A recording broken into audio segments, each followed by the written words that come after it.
Kjo është një atmosferë fantastike. Ju jeni kaq entuziast dhe frymëzues. Numri juaj e tejkalon kapacitetin e kësaj sale. Shumë pjesëmarrës nuk kanë mundur të hyjnë dhe janë në hol dhe jashtë teatrit s'kanë. Unë ju falenderoj të gjithëve, juve që jeni në këtë takim, për të mbështetur lëvizjen politike zgjidhja me qëllimet e saj larta. Ju falenderoj nga zemra juve, banorë të Elbasanit, të moshuar e pensionistë, familjarë të mirë, të rinjë të reja nga Universiteti Aleksandër Xhuvani dhe nga universitetet e tjera të Shqipërisë, nxënës të Daskaltodlit dhe shkollave të tjera të mesme, punonjës e të papunë, banorë të zonave përreth të Cërikut, Belshit, Librazhdit, Labinotit, Gjinarit, Paprit, Pratasheshit e Peshinit, që merrni pjesë në këtë takim. Leadershipi i Partisë Socialiste në mënyrën më të turpshme më shkakoi nga Asambleja Kombëtare pa asnjë rregull, pa procedurë, pa njoftime rendite, pa prezencën time, pa raport, pa motivacion, pa votim të fshehtë, pa debat, pa transparencë. E dhanë lajmin në media, por nuk e zbardhin dot vendimin, sepse nuk kanë çfarë të shkruajnë.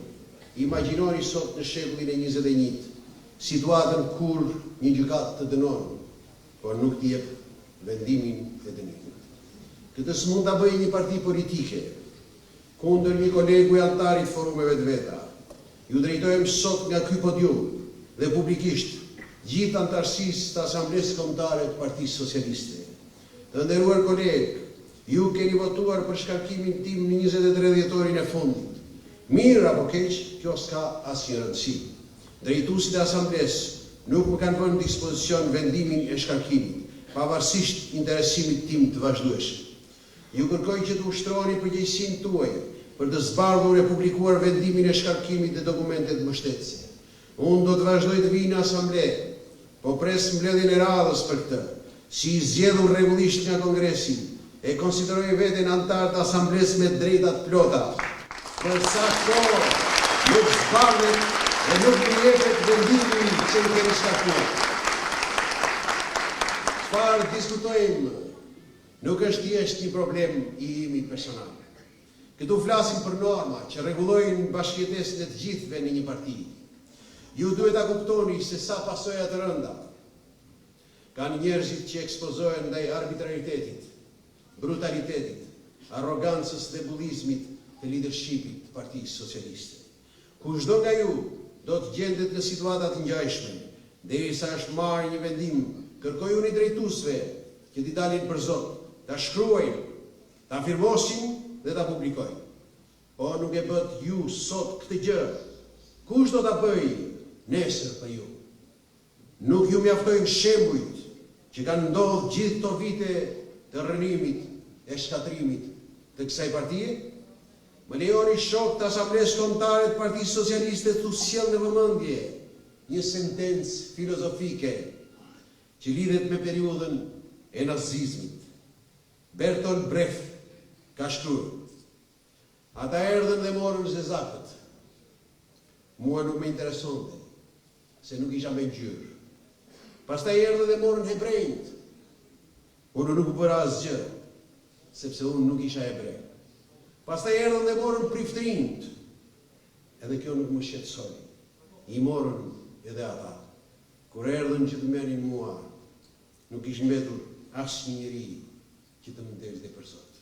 Përmes goditjes në meje, në mbështyrjen e egra e brutale ndaj socialistëve që u rreshtuan në mbështetje të projektit për reformimin e Partisë Socialiste, udhëheqësit tanë shpresonin ta mbysnin dhe ta shuanin qysh në nisje këtë lëvizje, ta flaknin jashtë Partisë Socialiste dhe jashtë mjedisit politik shqiptar këtë debat.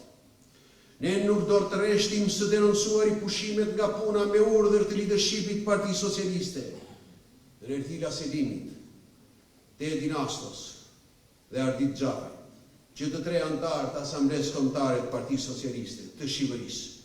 Pushimin nga puna të Jola Fotos, Silvana Islamajt, Gjergji Robos e Thoma Kordës, të gjitha dje me vajza, janë me kualifikimet larta dhe universitete shumë serioze, me qindra socialist janë shantazhuar, me pushime nga puna, privime dhe ndëshkime nga më të ndryshme, nga më absurdet e më të çuditshme. Klejli e një vajzë nga Elbasani, është e martuar në Sarandë. Ajo është një vajzë dhe juriste e shkëlqyer, që ka studiuar Universitetin e Tiranës me të gjitha notat 10. U vunë listën e zezë dhe unë lajmërua me humbjen e vendit punës sepse bënte like në postimet tona në FB. Brigel Zdervishi është një jurist me nivel e formim të shkëlqyer, i shkolluar në Universitetin Shtetëror të Milanos, prind dhe bashkëtor të shembullor.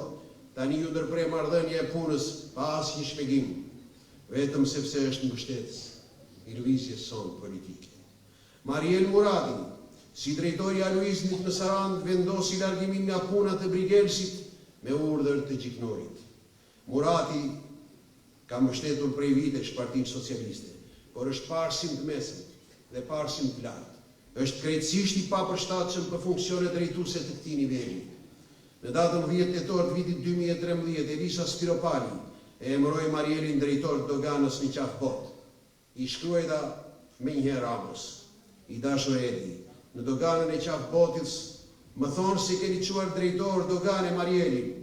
Nëse kjo është e vërtet, unë nuk di se ç'do të ndodhë më tutje. Vetëm një gjë po ju them: hiqeni menjëherë pa e marrë vesh shumë njerëz. Kështu Marieli u hoq nga detyra në të cilën qëndroi vetëm 8 orë. Gjiknuri shkarkoi drejtorin e Aluiznit në Sarandë, Blerti Diamantin, dhe vendosi në vend të tij Mariel Muratin. Blerti ishte një arkitekt, i laureuar në Firenze dhe një person me integritet. Kështu i larguan 2 ekspertë të lartë të Aluiznit, 2 specialistë që i bëjnë nder Sarandës, Brigelsin dhe Blertin, për t'i zvendësuar me njerëz pa shkollë dhe pa zotësi. Këto janë turpe dhe abuzime të rënda që bëhen mes ditës me diell, në sy të gjithë qytetarëve, jo vetëm në jug, por në gjithë Shqipërinë, pushohen nga puna njerëzit më të mirë e më të zotë, për t'i zvendësuar me tutkun, me të paftë, me të korruptuar dhe servil. Me emrin tuaj ju kërkoj funksionarëve të qeverisë të mos vazhdojnë më të shkatrojnë jetët dhe karrierat e njerëzve të ndriçuar e të studiuar, sepse nuk u bëjnë share postimeve të udhëheqësve në rrjetet sociale. Ju kërkoj që të mos vazhdojnë të emrojnë profan në drejtim të punëve, në shtet e në parti, të mos vazhdojnë të denigrojnë njerëzit e zotë të këtij vendi, apo të shantazhojnë, ndëshkojnë dhe pushojnë nga puna socialistët për shkak të bindjeve dhe ideve të tyre politike apo për qëllime korruptive. Unë ju ftoj që të shprehim solidaritetin ton të palëkundur me të gjithë shokët dhe shoqet tanë që janë pushuar nga puna, janë shantazhuar e goditur, sepse duan një Shqipëri më të mirë, duan një parti socialiste me liri, mendimi dhe demokraci të brendshme, duan një parti me norma, me kapacitete, një parti e të vend për të gjithë, e ku të dëgjohen të gjithë, jo një parti si kjo, ku dëgjohen vetëm kryetari dhe servilët e të emëruarit prej tij. Çdo njëri nga ne ndihet i cënuar, i prekur, i fyer, i dhunuar dhe i dëmtuar nga këto veprime berishiste të leadershipit të Partisë Socialiste.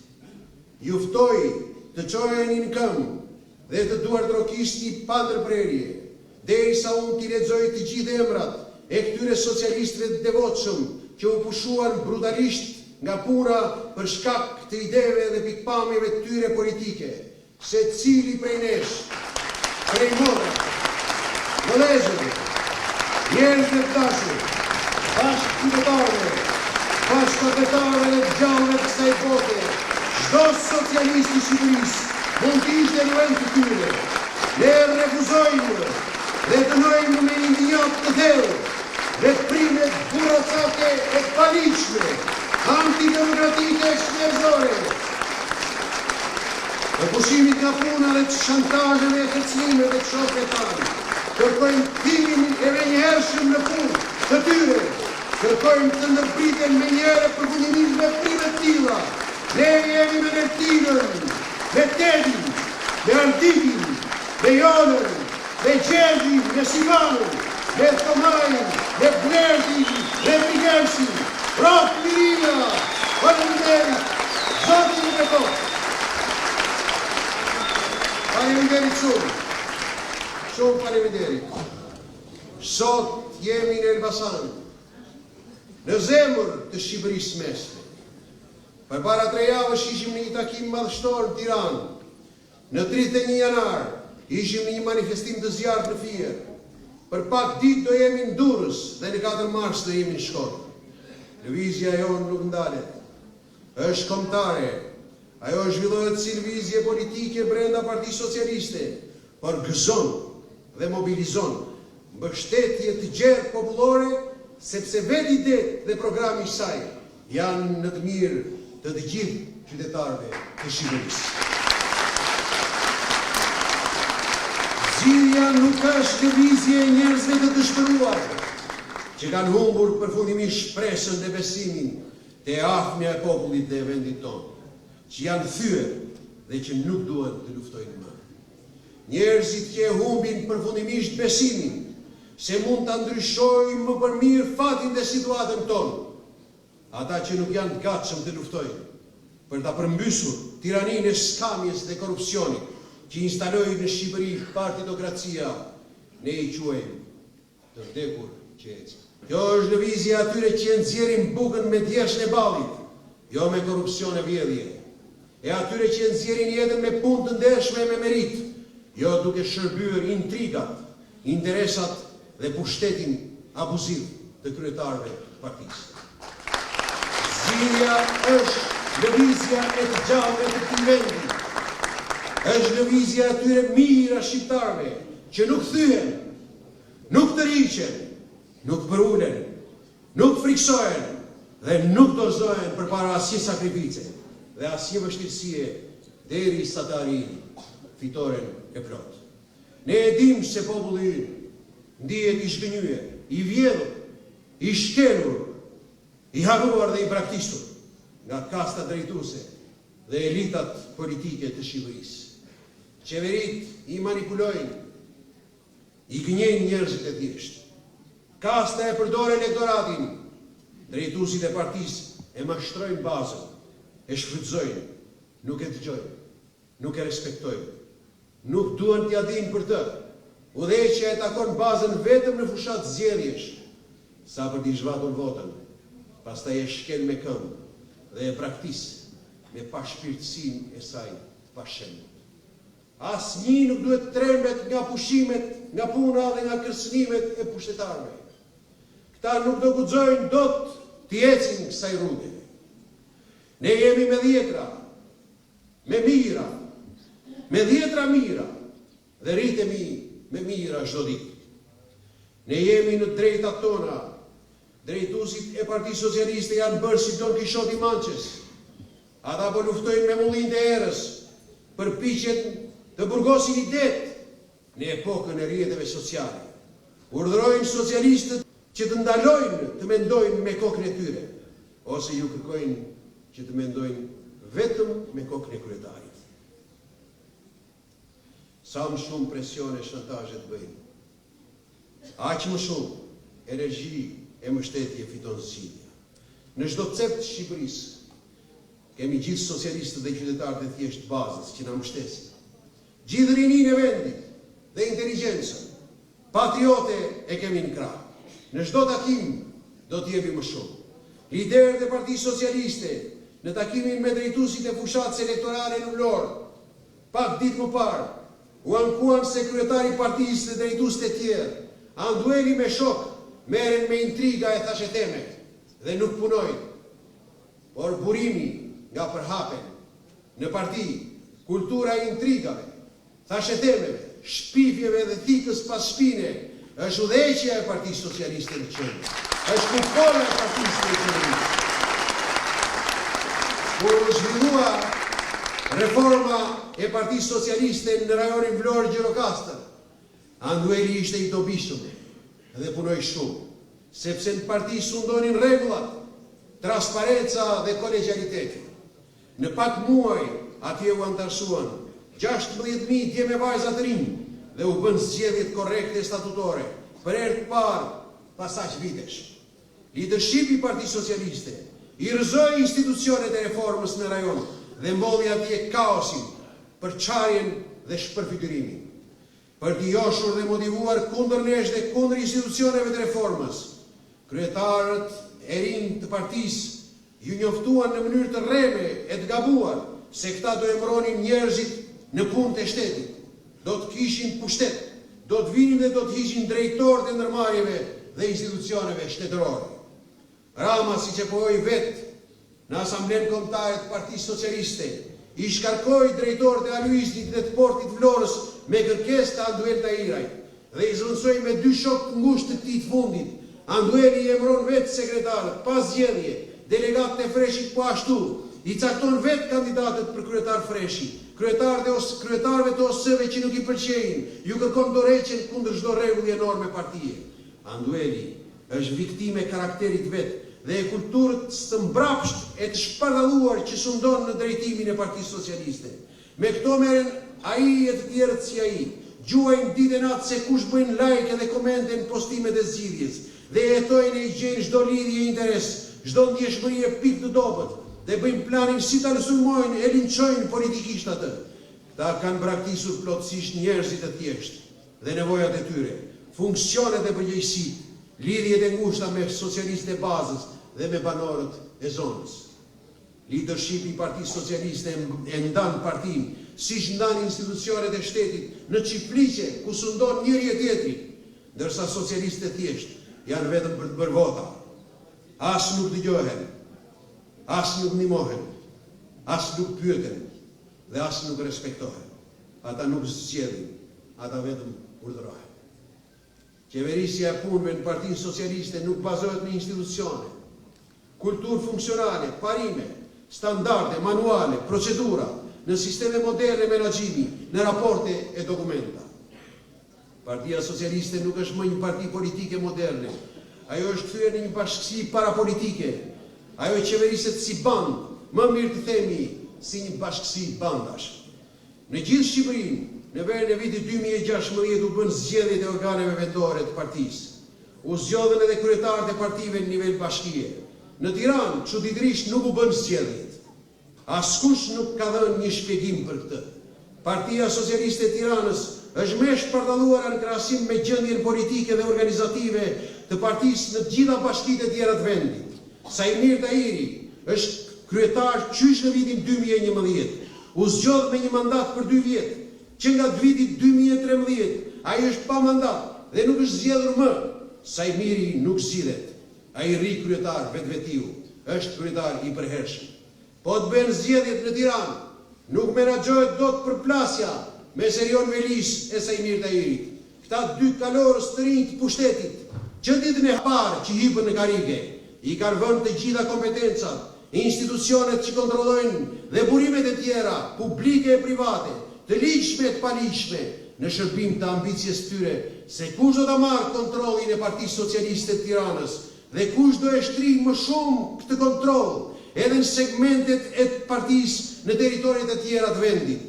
Askush nuk mendon për nevojat e antarëve të Partisë Socialiste të Tiranës.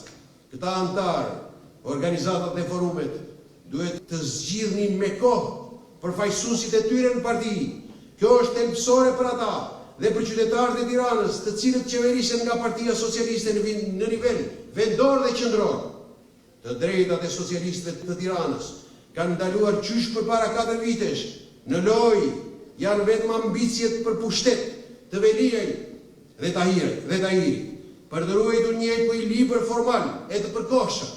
Disa kryetarë të Partisë Socialiste të njësive administrative të Tiranës i ka emëruar Sajmiri, disa Erioni.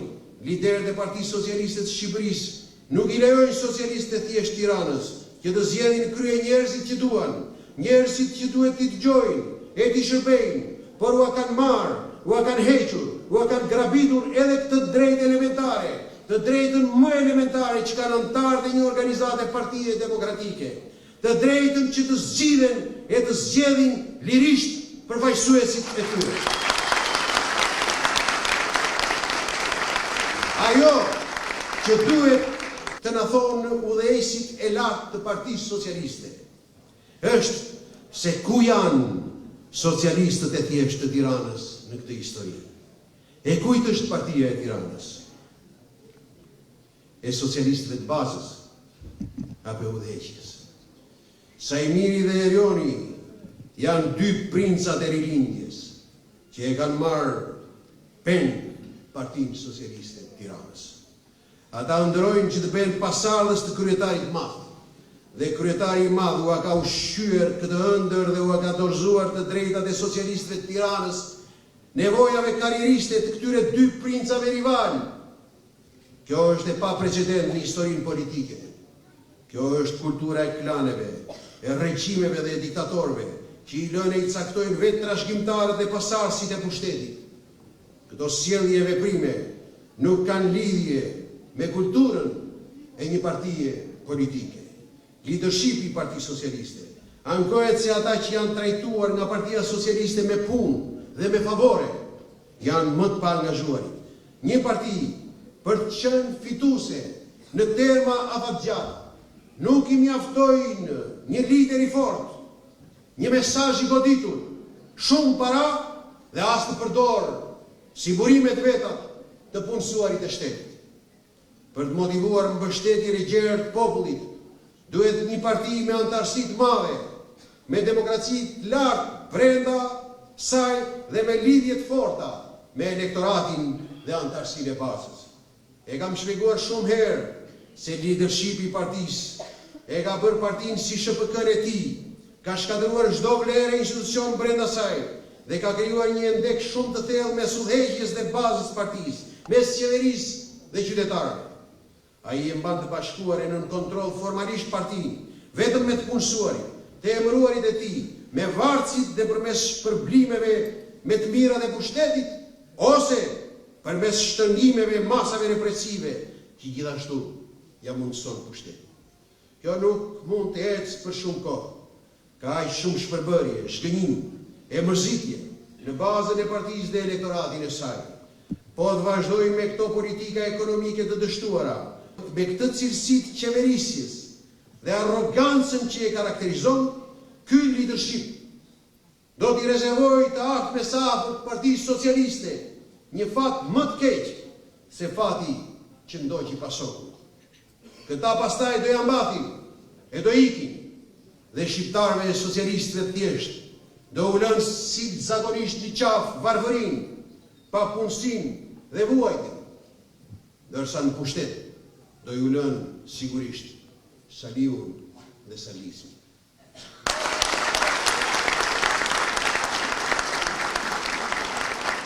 Elbasani është një vend me tradita e kontribute të mëdha për kulturën, i arsimin, historinë, lirinë dhe zhvillimin e Shqipërisë. Këtu lindi i famshmi Daskal Todri, Konstantin Shpadaraku, Normalia e Elbasanit, shkolla që nisi përgatitjen e mësuesve të Shqipërisë, mendje ndrituri i Konstantin Kristoforidi, që përktheu dhjatën e re, historiani, akademiku dhe patrioti i shquar Alex Buda, mësuesi i mësuesve Aleksandr Gjuvani e të tjerë. Këtu dhanë kontributin e tyre figurat historike si Aqif Pasha Elbasani, Dervish Bej Biçaku, Lef Nosi, Shefqet Bej Daiu, apo Qemal Bej Karaosmani, që nënshkruan aktin e pavarësisë së Shqipërisë. Këto tre kanë zgjerë figura të shquara me të cilat kombi dhe populli ynë krenohet. Këtu ka lindur Sajmir Pirgu, tenori nga më të famshmi e më i kërkuar i sot në mbar botën. Lejta Bega, një nga shkencëtarët më në zë në fushën e fizikës e për kërkimet e origjinës së universit. Luftar Hysa i Bershit, biznesmeni talentuar shqiptar në Meksik. Armando Sadiku, futbollisti shquar e i dashur i kombëtarës sonë. Gina Zdrava, këngëtarja e famshme e muzikës popullore të Shqipërisë Mesme dhe pedagoge e kantos në lice. Kërkoj ndjes pse nuk i njoh dhe mbaj mend të gjithë, apo pse nuk i përmenda të merituarit e tjerë. Në vitet e komunizmit, kjo zonë ishte një nga polet më të rëndësishme të zhvillimit ekonomik e industrial, ndërsa sot është më e prekura papunësia dhe varfëria. Zëvendin e parë në Shqipëri për numrin e përfituesve të ndihmës ekonomike që nuk ju mundëson atyre as dinjitet dhe as mbijetesë. Në Elbasan jeton 1/5 e mjerimit të Shqipërisë. Qeveria gaboi rënd që ngriti inceneratorin për djegjen e plerave. Banorët kanë vuajtur mjaft nga helmet e metalurgjikut, por kjo ishte krejt e panevojshme, e dëmshme dhe shumë e rrezikshme për shëndetin e tyre. Elbasani është ndoshta zona e goditur më rënd nga emigrimi dhe migrimi i popullsisë. Qytetat dhe fshatrat janë duke u zbrazur çdo ditë. Ato janë bërë të zymta dhe të pashpresë. Varfëria, mjerimi dhe mërzitja sundon edhe në lagjet e qytetit. Asnjë plan real nuk ka qeveria për të ngritur ekonominë e kësaj zone dhe për të hapur vende pune. Njerëzit më të mirë më të zotë të Elbasanit, ekspert me nam e përgatitje të lartë, kanë ikur në përbot e në Tiranë. Kjo hemoragji nuk po ndalet. Pjesa më e aftë e rinisë po e lëvendin. Janë gati të ikin që të gjithë, nëse ju krijohet një mundësi. Në vitin 2013, populli ynë pati shumë shpresa të Aleanca për Shqipërinë Evropiane dhe Partia Socialiste. Prandaj edhe e mbështeti me 1 milion vota. Sot ka zhgënjim të madh. Shumë qytetare socialistë thjesht mendojnë se Edi Rama u soll me pushtetin si Saliku. Në Shqipëri, si në asnjë vend tjetër demokratik, është në fuqi regjimi i partitokracisë, ose regjimi ku sundojnë kryetarët e përjetshëm partive, së bashku me servilit e tyre. S'ka asgjë tjetër. Në vitin 1992, kur erdhi në fuqi, Saliku u thatë vetëve se për 15 vite nuk do e lëshojmë më pushtetin. Aty e kemi Salikun akoma. Kanë kaluar jo 15, por 25 vite. Aty i kemi të gjithë, vetëm një nano që të zhivet ka ikur. Elitat nuk përdërihen. Nga elitat ikin vetëm ata që vdesin naturarisht, ndërsa hyjnë e dalin vetëm të zgjedhurit e kryetarëve. Rama e Berisha konsoliduan në marrëveshje bashkëpunim plot regjimin e partitokracisë. Ky regjim ka bërë të lumtur vetëm një grusht politikanësh nga të dy krahët dhe një grusht biznesesh të lidhura me ta. Pjesa tjetër e shqiptarëve jeton në depresion, në varfëri dhe në zemërim të thellë. Në Shqipëri nuk bëhen zgjedhje të lira, Populli voton, kryetarët e partive i numërojnë votat si të duan vetë. Të dy partitë e mëdha vjedhin dhe trafikojnë zgjedhjet. Të dy palët flirtojnë e bashkëpunojnë për alternimin e ndërsjellët në pushtet. Kështu populli mbetet në vuajtje e mjerim, kasta mbetet e pacënuar në pushtet. Shkatërrimi i zgjedhjeve të lira e të ndershme është shtylla e parë e partitokracisë shqiptare.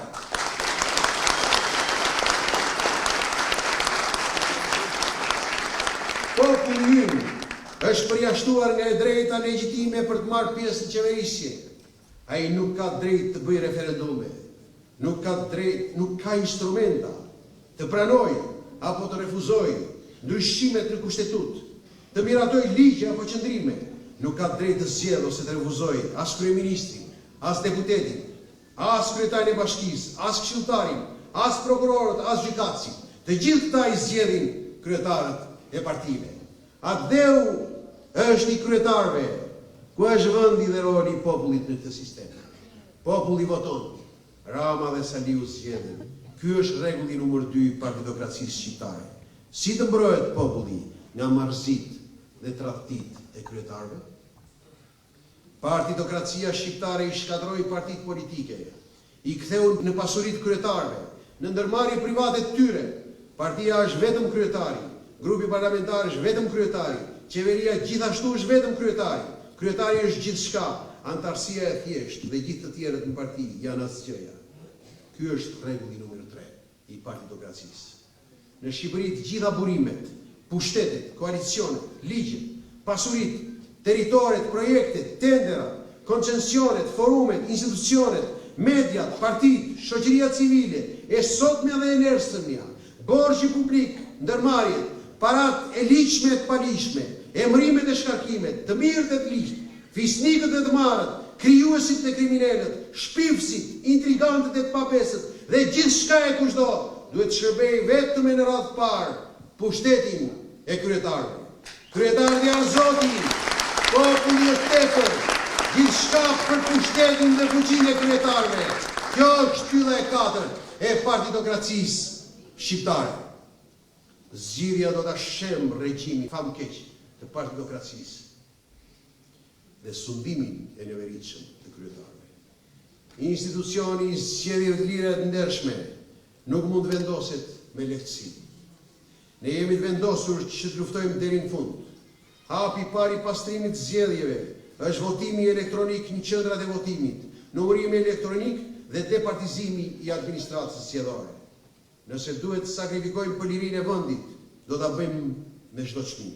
Popujt që nuk luftojnë për lirinë e tyre janë të destinuar të shuhen. Populli do të marrë në duart e tij fatet e veta. Të gjithë e pam se ç'ndodhi në këtë vend kur fatet e popullit ishin në duart e kryetarëve të partive. Kjo do të jetë një luftë e gjatë dhe e vështirë. Kur cënohen zgjedhjet e lira të ndershme, është e përligjur çdo formë e reagimit të qytetarëve. Zgjedhjet në Shqipëri janë të moleksura. Kështu duket se do të jenë edhe zgjedhjet e 18 qershorit. Ne duhet të përgatisim dhe ndërgjegjësojmë popullin për një përmbysje të madhe. Nuk kemi më se çfarë të basim. Shqipëria ka shkuar në fund. Kasta sunduese dhe elita e sotme politike nuk mund të bëjë zgjedhje të lira. Këta kanë 25 vjet që vjedhin, trafikojnë dhe blejnë vota. Zgjidhja do e shkatërrojë partitokracinë. Ajo do i demokratizojë partitë politike dhe qeverisjen e vendit. Ne do e bëjmë Partinë Socialiste një parti politike moderne, të hapur, me standarde dhe të lirë. Një parti që të sundojë solidariteti, merita, respekti për qytetarët e thjeshtë dhe të harruarit e këtij vendi. Një parti ku të gjithë kenë drejt zgjedhin dhe të zgjidhen, të dëgjohen e pyeten, të respektohen dhe të ndihen mirë. Një parti ku punohet për lumturinë dhe nevojat e qytetarëve dhe jo për servilët dhe pushtetin abuziv të kryetarit. Zgjedhja nuk do t'i braktisë idealet e majta dhe socialiste bazës, që kanë nevojë të fitojnë drejtat e tyre të shkelura dhe të nëpërkëmbura. Ajo është lëvizje e ushtrisë së madhe të socialistëve të heshtur, të socialistëve të mirë të përgjegjshëm të bazës, të cilët së bashku me qytetarët e tjerë të Shqipërisë do reformojnë sistemin e kalbut politik.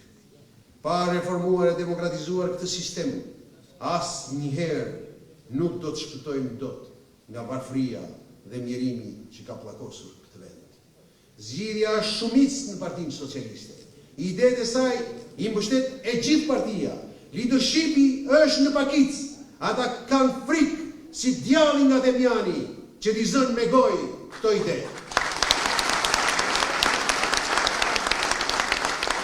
Tani dy fjalë për platformën organizative të zgjidhjes.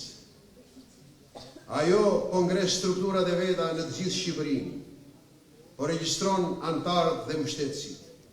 Antarët e zgjidhjes janë njëkohësisht antarët Partisë Socialiste. Mbështetësit nuk është e nevojshme të jenë antarët Partisë Socialiste. Mbështetësit e zgjidhjes janë qytetarë pa parti. Në bazë do të ngrihen grupet lokale të zgjidhjes. Grupet lokale ngrihen me antarë dhe mbështetës mbi bazë qendre votimi, mbi bazë territori, lagje, qyteti apo fshati, mbi bazën e grupeve të interesit, mbi qendra prodhimi e edukimi dhe lirisht mbi bazë njohjesh. Në nivel bashkie do të funksionojë këshilli i antarëve. Në këtë këshill përfshihen të zgjedhurit me short, me mandat një vjeçar dhe të zgjedhurit në krye të grupeve të interesit e në kryesitë e tyre me mandate aq sa përcaktohet në statutin e Partisë Socialiste për të zgjedhurit vendor të partisë. Në çdo bashki do të kemi të paktën 5 grupe interesi: rinin, gruan, pensionistët, botën e punës dhe sipërmarrjes dhe bujqësinë. Të zgjedhurit në krye të grupeve të interesit dhe në kryesinë e tyre bëhen me primare mikse, me mandat 2 vjeçar, në antarësia e grupit përkatës të interesit dhe me short. Raporti midis antarëve dhe mbështetësve është në përpjesëtim me numrin e këtyre kategorive në regjistër 10 ditë përpara zgjedhjeve. Zgjidhja do të organizohet mbi bazën e 4 rajoneve të zhvillimit ekonomik të Shqipërisë. Rajoni Vlorë Gjirokastër me qendër në Vlorë, rajoni Fier Berat Elbasan Koç me qendër në Elbasan, rajoni Tiranë Durrës Dibër me qendër në Tiranë dhe rajoni Shkodër Lezhë Kuks me qendër në Shkodër. Drejtuesit dhe kryesitë e grupeve të interesit në nivel rajoni do zgjidhen përmes primarëve mikse dhe shortit. Të zgjedhurit me short në të gjitha forumet në nivel bashkie, rajoni dhe kombëtar do të zënë 20% të vendeve. Në rajon do të kemi 3 konferenca rajonale vjetore, 1 për bujqësinë, 1 për zgjedhjet rajonale dhe zhvillimet politike, partijake e social-kulturore dhe 1 për zhvillimet ekonomike, demografike, turizmin, mjedisin, teritorin e të tjera. Konferenca vjetore, rajonale, përbëhen nga të gjitha këshillat e antarëve të bashkive. Konferenca rajonale zgjedh forumin rajonal të politikave me 250 antarë përmes primareve të mbyllura dhe shortit. Forumi rajonal i politikave zgjedh grupin e drejtimit rajonit me 35 antarë. Nga këta, 28 zgjidhen përmes primareve të mbyllura dhe 7 me short. Forumi zgjedh gjithashtu kryetarin dhe sekretarët e forumit përmes primareve të mbyllura. Organi më i lartë i lëvizjes është konferenca kombëtare, në të cilin marrin pjesë të gjithë antarët e konferencave rajonale të zgjidhjes. Konferenca kombëtare ka 4500 antarë dhe mblidhet një herë në vit. Konferenca kombëtare zgjedh me primare të mbyllura forumin kombëtar të politikave me 1800 antarë. Forumi kombëtar i politikave zgjedh sekretarët ekzekutiv të forumit dhe grupin kombëtar të drejtimit të lëvizjes me 35 antarë, nga të cilët 28 zgjidhen me primare të mbyllura dhe 7 me short. Sekretarët janë automatikisht antarë të grupit kombëtar të drejtimit. Në fund të marsit do të bëjmë konferencën provizore kombëtare të zgjidhjes, ku do të miratojmë kushtetutën, kodet e etikës, programet dhe strukturën e lëvizjes. Në një periudhë kalimtare, disa mujore, do ngrem dhe do të vëmë në funksionim strukturat provizore, kur të kemi regjistruar 30 deri në 50.000 antarë dhe mbështetës, do të bëjmë zgjedhjet permanente të strukturave. Zgjidhja do të mbarojë kur të përmbushet misioni i saj. Zgjidhja ka ndërmarrë nismën ligjore, unë zgjedh deputetin që dua.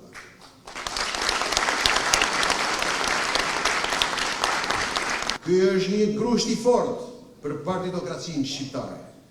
Është një përpjekje e organizuar e popullit shqiptar për të demokratizuar partitë politike, rrjedhimisht sistemin politik dhe qeverisje, për të krijuar popullit tonë mundësinë të marrë në duar fatet e veta. Me këtë projekt ligj, në partitë politike vendosen standardet, kapacitetet dhe institucionet si në të gjitha partitë politike të vendeve të civilizuara perëndimore. Do ju heqim pushtetin abuziv kryetarëve dhe do t'ju kthejmë qytetarëve. Baza e partisë dhe qytetarët do zgjedhin deputetët, kryetarët e bashkive dhe këshilltarët. Për këtë iniciativë të madhe, sot do flas me udhësisht drejtoresha e projektit Irena Toshkallari. Zgjidhja kërkon që partitë politike shqiptare të respektojnë mendimin ndryshe dhe të pranojnë mocionet, opsionet, lëvizjet e brendshme politike dhe fraksionet. Në vitet 2003-2005 diskutoja shpesh me Edi Ramën për reformimin e Partisë Socialiste. Ai ishte dakord me nevojën e demokratizimit të partisë, me krijimin e hapësirave për mendimin ndryshe, lëvizjet dhe fraksionet. Me kohën ndodhi e kundërta. PS-ja u bë një parti më antidemokratike se PD-ja e Saliut. Një parti socialiste jo demokratike, prodhon një qeverisje jo demokratike, e mbush qeverinë dhe administratën me të korruptuar e të paaftë, nuk e pasuron, por e varfëron vendin çdo vit, vret shpresat dhe shanset e rinisë dhe të qytetarëve për punë e mirëqenie, e mbush vendin me borxhe jo efektive dhe e çon drejt katastrofave, shkatëron barazinë dhe konkurrencën në ekonominë politikë, koncesionon gjithë pronat dhe burimet publike vetëm për klientë e pushtetit e në dëm të interesave të popullit. Shkatëron pronën e përbashkët, shkatëron bujqësinë dhe aftësitë tona për ta prodhuar vetë ushqimin e popullit. Nuk u jep mundësi njerëzve dhe Shqipërisë të ngrenë një ekonomi funksionale, por e mban atë në pozitën e vendit më të varfër e më të mirë të kontinentit. Sa më të mëdha mëkatet e qeverive, aq më jo demokratike bëhet partia. Sa më pak demokratike, aq më vogël bëhet ajo. Lësia u krijua pikërisht nga mungesa e demokracisë në Partinë Socialiste. Ne shohim sot se si kjo parti rritet edhe me njerëz që ikin nga ne, sepse kjo placenta jonë PS vetëm i flak dhe nuk i mban dot krijesat e saj. Libra dhe largimi i Blushit dhe Hafizit është hemoragjia më e fundit për PS-n, që ka vetëm një shkak, vetëm një, mungesën flagrante të standardeve demokratike në Partinë Socialiste. Sa e sa njerëz ikin nga Partia Socialiste për të rritur partitë e tjera. Edhe zgjidhjen u përpoqen e do përpiqen ta dëbojnë nga Partia Socialiste. Zgjidhja nuk është lëvizja ime, është lëvizja juaj. Ajo nuk ju kërkon ndihmë qytetarëve dhe socialistëve të thjeshtë, rinisë dhe shqiptarëve të ndershëm. Ajo është një platformë politike, ideologjike, filozofike, kombëtare, demokratike, organizative, kulturore e teknologjike që i ndihmon ata, ju ndihmon juve, mbështet shqiptarët që dalin nga ky kurth i madh i historisë të tyre, të dalin nga ky tranzicion i errët dhe i dhimbshëm. Zgjidhja është liria, zgjidhja është puna, është ekonomia, zgjidhja është ta përmbysim kastën që mashtroi, robroi, vodhi e poshtroi shqiptarët. Zgjidhja janë njerëzit e thjeshtë të këtij vendi, rinia, emigrantët, tanë të mirë e të vuajtur, njerëzit që e duan njëri tjetrin. Zgjidhja janë socialistët e bazës. Ne jemi zgjidhja. Ju jeni zgjidhja. Ti je zgjidhja. Unë jam zgjidhja. Unë jam zgjidhja. Unë jam zgjidhja.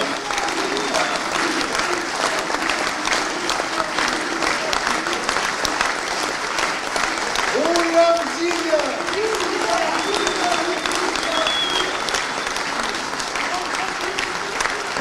Shqipëria! Rof populli i Elbasanit!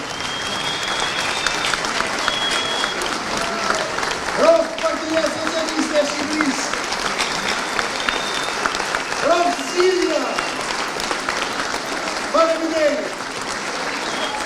Shumë faleminderit! Faleminderit shumë!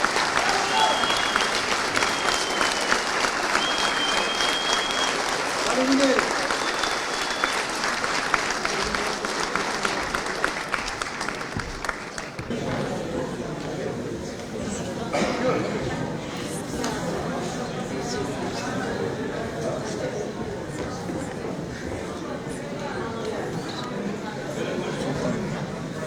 Tabii.